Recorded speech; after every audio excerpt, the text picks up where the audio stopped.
everyone, it's Rachel from Sweet and Simple Home, and today I am tackling a highly requested video, and that is how do you declutter with kids and manage the toys in your home. This has been so requested from you guys and on Instagram and also from friends and family. And I've been hesitant to respond to the request because I feel like toy management is going to be so individual. You have a different space than I do. You have different kids than I do who are at different developmental levels than my kids. And I feel like people want an A plus B equals C equation for their home, for their toys. And it's just not the case. I feel like what I should do is kind of give you guys some questions to ask yourself, some tips, some personal experience, and hopefully that will help you guys be able to decipher what next steps you'll need to take in your home when it comes to managing all the toys. So the first question I'd like you to think about, how much time revolves around toys in your home on a daily basis? How much time do you as the parent or guardian spend talking to your child about toys, dealing with toys, as in like picking them up? If that time is to you unreasonable, then you definitely need to do something about the toy situation. The next question I'd like you to really think about, what value are the toys your child has bringing to your child's life? So what I mean by that is if your child has a soccer ball and a net and he's getting exercise and learning a team sport and getting outside, that's the value that that soccer ball and net are bringing to your child's life. If a certain costume brings out the imagination in them and all of a sudden they're a princess and fighting a dragon and being imaginative, they're being creative, then the value of those toys in that child's life is the creative, imaginative play. There are values that certain toys bring to your child's life. The next question, and this is a tough one, is how much space do you realistically have for toy storage in your home? One of the questions I recently got on Instagram was, I don't see any toys in your living room. How do you do that? We have one basket for toys in our living room, and that is the boundary that we've set because we have a tiny living room and we just don't want toys in here. We want this space to be a space where we can relax, where we can fellowship. Now, that being said, Liam does ask for permission to bring his Legos upstairs from time to time, and we do allow that. And I know that there are families that have a no toys in the bedroom rule where they only want bedrooms for rest and toys need to be elsewhere. And of course, that is personal to you and your family. Is that a boundary you want? Take some time to really think about that. Do you have space to take the toys elsewhere, or would you rather them be in their rooms so that the shared spaces are less cluttered? That's up to you and what you want for your home to really decide. The next question I'd like you to ask yourself is, how is your child interacting with toys? So observing them with their interactions with toys before you declutter really will give you a good picture of what should stay and what should go. What I mean by that is it like a dump and run situation? Because I had this with Clive, where I had a basket of play food and he would just dump it out and not even play with it.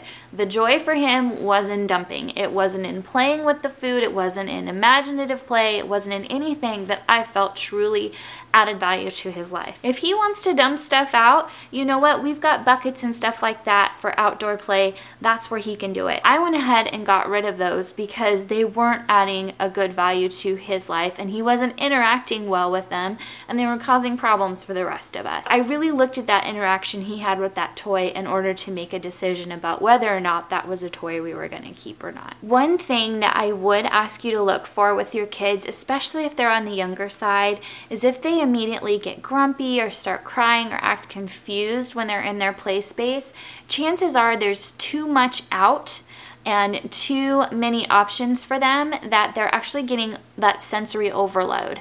So I would say if you notice your child doing that, you're gonna need to definitely declutter, but also consider having the different types of toys in different bins, and you get one bin out at a time. And when they wanna play with something different, those toys go back in that bin and that bin gets put away and a new kind of toy comes out. So now that you've taken some time to really study your child, study study the toys that you have, to really observe and think about the toys in your space, it's time to start decluttering. And I would say keep the toys that you've decided really add value to your child's life and get rid of the ones that don't. Keep the toys that your child interacts well with and get rid of the toys that they don't. Now, if they're not interacting well with toys because they're overwhelmed, like I mentioned before, or they're just not developmentally there yet, but you don't want to get rid of toys just because they're just not old enough yet to enjoy them. You can set some things aside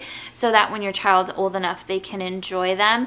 But if it's that they're too old to enjoy the toy, go ahead and get rid of those younger toys. There's a young mom who would totally love to find those at a thrift store or a yard sale or a consignment sale, or, you know, just receive them. That way you're blessing somebody else and making more room for the toys that your child actually does care for. The other caution I would give you is to not put any guilt on your kids when it comes to toys, because you know how much those toys cost, or you know who got that for the child and the child might not know. When you say, really, did you want to get rid of that? Nana got that for you in Hawaii. When you use those kinds of responses when your child says, I want to get rid of something, you make them question their decision making. And I know that it's hard. I've been in that position and I've done that and I've seen it affect my kids. I either make them feel like they made the wrong decision or I cause them to question other decisions. And what I do now, if a child comes to me with something that I feel like either I know they actually really do love that and they're probably just not really thinking it through, or there's, I know, a big expense connected to that toy and I just feel like we should hang on to it longer, I do have sort of what I call a grace bin where I put things in that I'm giving grace to that decision. And if they don't ask for it in, you know, a couple weeks, a couple months, then I know that it's okay to get rid of it. Liam did this just the other day. He said he wanted to get rid of the Hulkbuster toy, and I knew that was a toy that he would want back. And sure enough, a few days later, he asked for it, and I was able to pull it out of that grace bin and give it to him. And when I gave it back to him, I talked to him about why I decided to keep it, even though he said to get rid of it, and to kind of talk through his decision making. I use decluttering as a way to help my kids in their decision making and problem solving skills. This is an excellent real life way to help them get better at decision making. I also use it as a chance to build their character. I say, hey, let's think about others. Is there another kid that we know that could benefit from this toy? Or is there a cause we could donate some of these things to? Or if we sell that, we could put the money towards this goal we have as a family. And that's something that I think is so neat about parenting, is we can take something that feels like a check off on the to-do list and make it something that actually grows our kids into even better humans than they already are. So here's just a couple things to keep in mind once you've decluttered. To set some boundaries for your child. If you've decided that toys only go in the playroom, or toys can't be in the living room, or whatever decisions that you've made in your process of thinking, talk to them about that boundary and explain your why.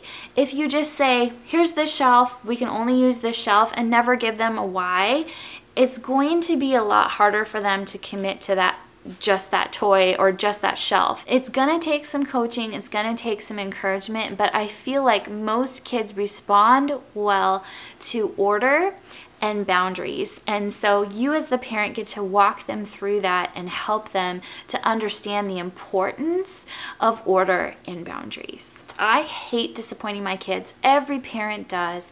But you know what?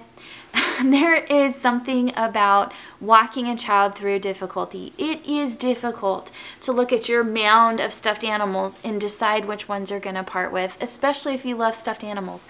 I know that. I used to be that kid. My mom would ask me to get rid of them. It just was like saying goodbye to a beloved friend. So walking them through those emotions, giving them reasons, giving them purpose for decluttering, and giving them chances to feel gratefulness. Like, you have so many toys. We are so grateful that so many people have given us such great toys. Whatever phraseology you choose to use to help your child, I would just really encourage you to set aside that feeling of what if they freak out? What if they're scared of this decision? What if they get angry? You know what? They might show some emotion, but you get to help them process that emotion. And every time you do this, every time you walk through decluttering and help them work through their emotion, you're gonna see maturity and improvement. I highly, highly encourage you to celebrate every single victory along the way. When your child finishes going through their cars and they chose a few cars to get rid of, go, yay, you did it, you got rid of cars, high five, buddy. Make a big deal about them making decisions. Like, making decisions is a big deal, and your kid just made some all on their own. High five to that. Celebrate those little victories. I also say to really point out to them the emotions that they're feeling. Like, if you notice they start to really have fun and enjoy the more tidied up space, the less stuff, you know, like, wow, isn't this great being in this room when it's all cleaned up? How do you feel, buddy? And just helping them kind of think through that, really process why they like it. Like, yeah, there's more room for me to play and set up my wars now. You know, I'm repeating to you some of the things my kids have said. The other emotion to really help them work through is that feeling of overwhelm. I mean, you feel overwhelmed when you walk into the room and there's toys everywhere. Imagine how a younger child with less maturity feels. It is so overwhelming. One of the phrases we use a lot in our home is, how do you eat an elephant? One bite at a time. Say, yes, this is overwhelming, isn't it? And it's okay to feel overwhelmed sometimes, but you know what? It's not okay to run away from what's overwhelming you. So let's tackle this just one little bit at a time. I'm with you. We're going to get to this. We're going to do it together. We're not going to let this overwhelm get the better of us. Those kinds of coaching really can help your child work through that feeling of overwhelm, and that's a skill that's going to carry them through adulthood. So last but not least, I just want to encourage you to enjoy your kids. Even things like decluttering can be a wonderful time with your child. I have not always been good at that, and when I've felt that that angst or that frustration, let's go play outside for a little bit. Let's take a break. And then we come back to it, because I don't want to get frustrated or angry at my kids because they're still learning how to make decisions. I hope you guys found this helpful. And if you have any further questions, let me know down below. I will do my best to answer your questions. And if you're new here, please subscribe. I'd love to have you here at the Sweet and Simple Home. I love making my home beautiful little by little. And if that's something that you love too, hit that red subscribe button and the little red bell so you get notifications whenever I make new videos. If you're interested in seeing a little bit more of our playroom and how I have that set up, I will have a video on the following screen for you to check out. You guys take care, and I will be back with more soon. Bye!